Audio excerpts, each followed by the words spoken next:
All right, guys, in this video, I'm going to show you how to make a really teeny tiny key, a straight key, going back to my roots. So this little guy right here is about 50 millimeters long, 31 millimeters wide, and I think 22 or 23 or 24 millimeters tall. And that does not include the wiring. The wiring actually is more weight, I think, than the key itself. But with the wiring that I've chosen, because I have a bunch of these, it's 33 grams or right at 1.2 ounces for the whole thing. So I'm gonna take you through the steps. I went through Fusion 360. That'll be the first part, 3D printing, and then assembly. And then all of the STL files will be available on printables, or you can buy one from me ready-made. I mean, these are just a pretty cool little centerpiece, a conversation piece, a trinket that's fully functional. So I'm W1RCP Robbie, and let's get going with the design process.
Got a bag of parts here,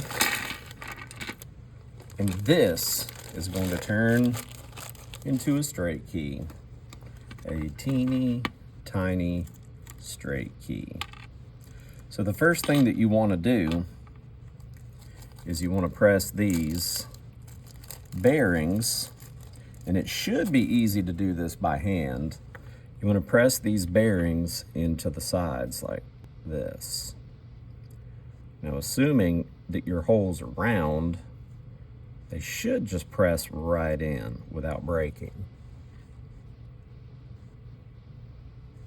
It may take a little bit of elbow grease. There is something else you can do if you can't get them to push in. But you do want them to try to go in straight.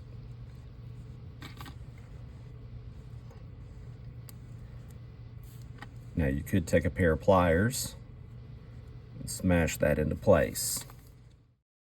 So that's what we're going to try to do here. So magnets, go on.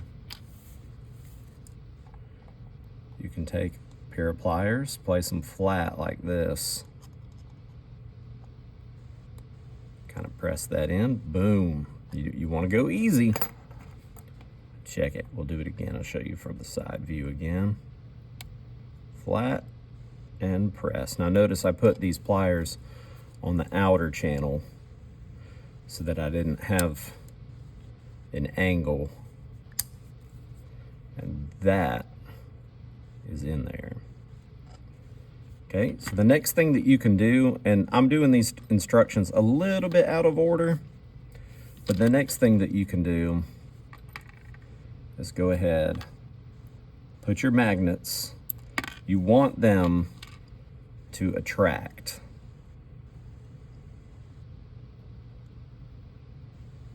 So I've pushed the first one in, and I accidentally pushed the second one in there.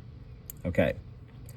You want that magnet to press into the back side of the arm. So once you do that, you want them to attract. That is what closes the contact. So if you've printed this at the right resolution, I can see that there was a issue in the printing on that layer right there. Something happened. Not quite sure. But that is what's going to close your key when it's, see how it pulls down? Okay, now the next thing that we need to do, and this can be kind of tricky, but what I'm using is just Cat 5 windings, the wire from Cat 5. I find it to be thin enough, yet the actual copper itself is robust enough to take a screw through it. I try to use like 26 gauge magnet wire, and the screw just breaks it, But there are two channels that you have to get wire through. There's one in the arm, and it shoots up in between these two screws and comes out right there. And then that's where a screw goes in.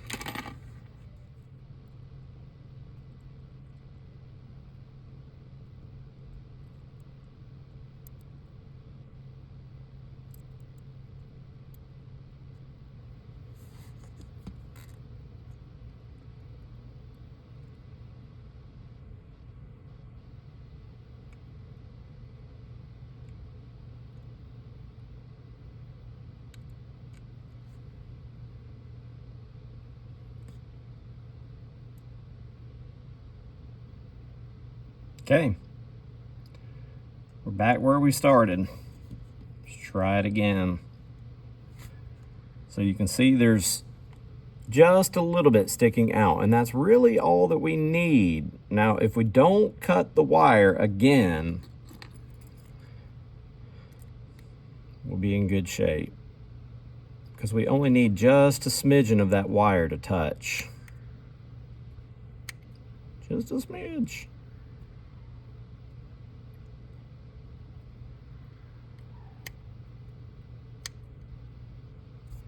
Then you want this to stick out. Let's see. We did it that time. It's in there. Okay, now that we have that, I said in the directions, that is the most painful part. And it's okay that this is just hanging out like this. I'll show you what you can do with it in just a minute. Next thing we're gonna do is take a number 8 screw, just goes right down through here. That is your contact height adjustment number 1.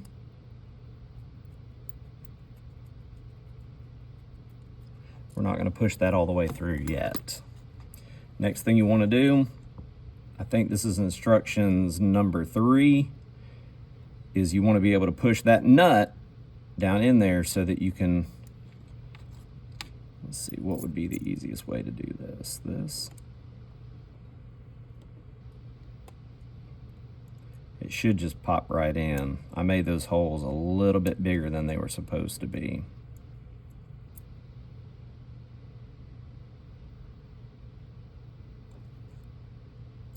And there it is. And you can see the wire going through the middle. Your screws should not protrude any further than that. So that wire in the middle should be okay. Another nut. Show you from the side this time. Should just push right up in there.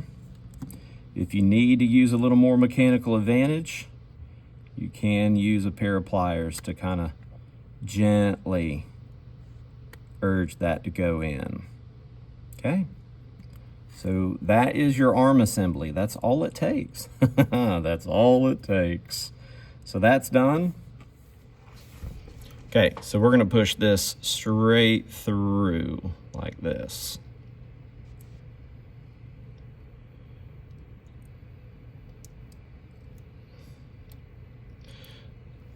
You can see it just starting to slip through. There is our contact for that end and our contact for this end. So the first thing I'm gonna do is push this up. Push that in just a little bit more. I'm gonna push this little, you're probably not even gonna be able to see this on camera, but I'm gonna push that up. That is where our set screw is going to contact there. So I'm gonna go ahead and put that in first.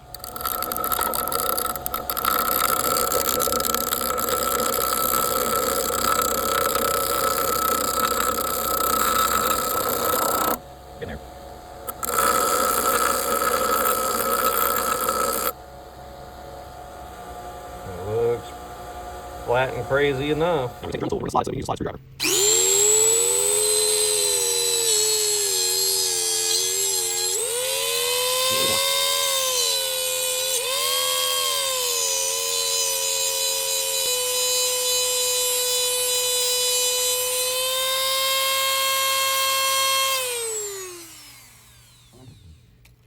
There we go. So we're taking our ugly as ugly can be set screw, and I think I made it too ugly.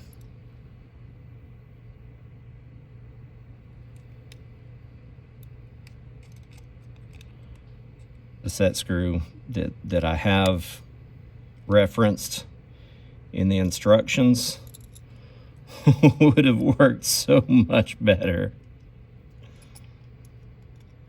because that went up in there all kinds of crooked. But we're going to keep going until it straightens out.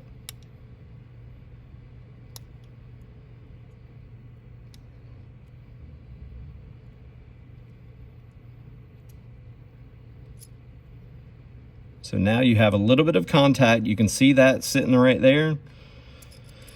This piece of wire, you've got to push up in through there. That is where the binding post is going. Now, the other thing is you'll take the other one. Go ahead and get it going. And you may have to clear away. Again, I did not clean any plastic out of this, so there's a little, what do you want to call it, chaff. There's some crap in the way. Can't start that by hand, that's for sure. I brought a lot of nuts.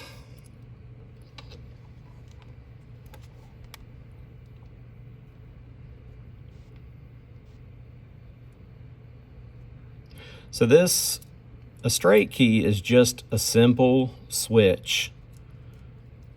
That's all it is. I mean, a paddle is a simple switch, but it interacts with an electronic keyer to automatically make your dits and das. On a straight key, you make them yourself.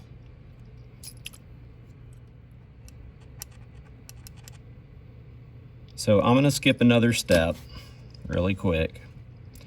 And I am going to thread this into here.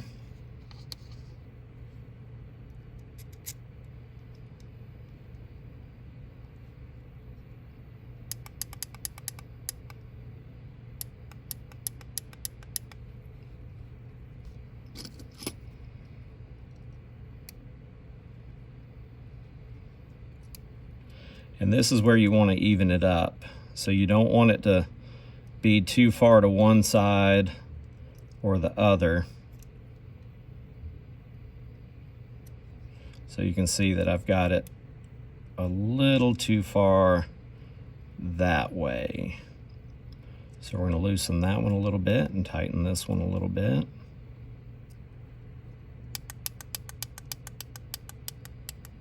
And then and then you can finish tightening it once you get it to that point.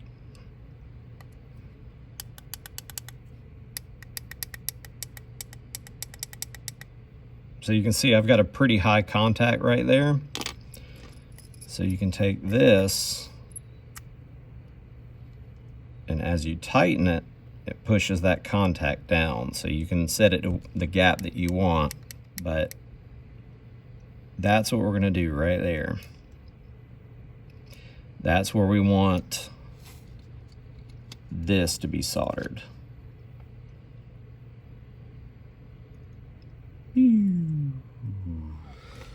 Once you get that, you're going to take this, go underneath, put that right there.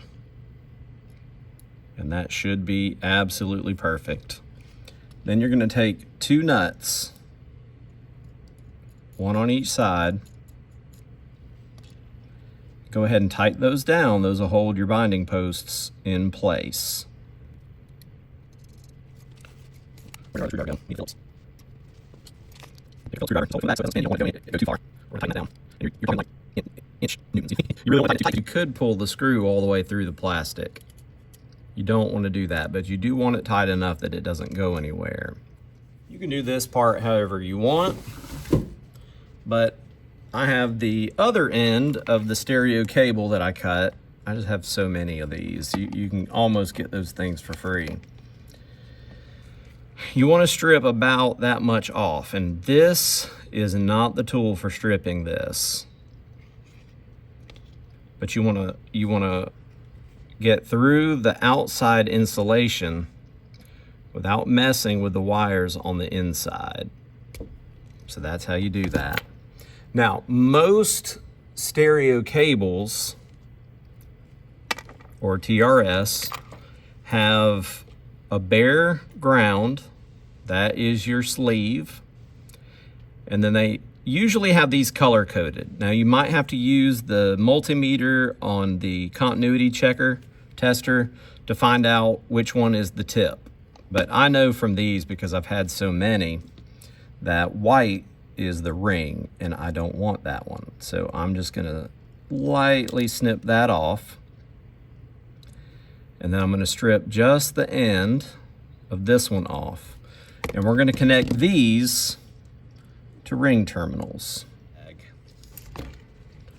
So you wanna find out what spacing, and it doesn't matter which side you put these on.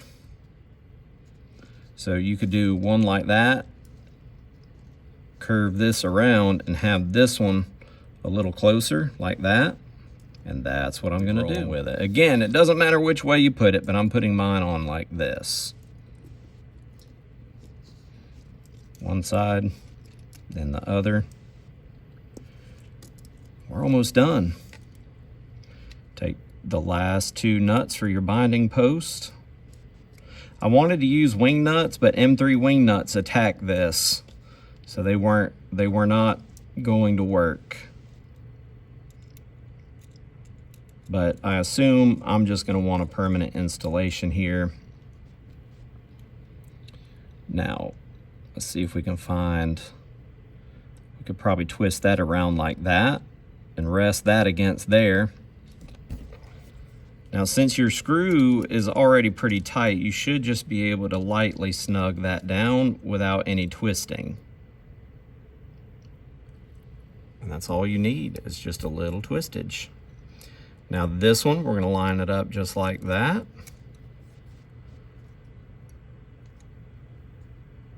Give that just a little bit more of a twist. Okay, check for functionality. You know, the first thing that's gonna be to break on this is gonna be that little ground wire, so you gotta be gentle with it. But that's it. And you can adjust the spacing if that's still too much spacing.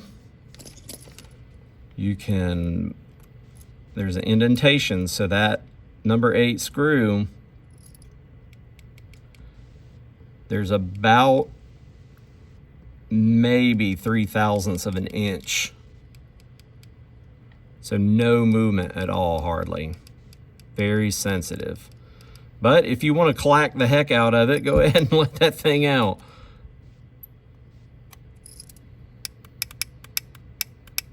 Go ahead and get glass arm playing with this thing. But I'm going to put that back how I had it. Okay, now the next thing is to pair this little teeny tiny key with a little teeny tiny Altoids 10 radio. So that's probably gonna be the next video with this thing, is I wanna use it with the Pixie II that I'm gonna build. It's gonna show up in a video just before this one posts. And we're gonna see if we can do parks on the air with a little teeny tiny straight key.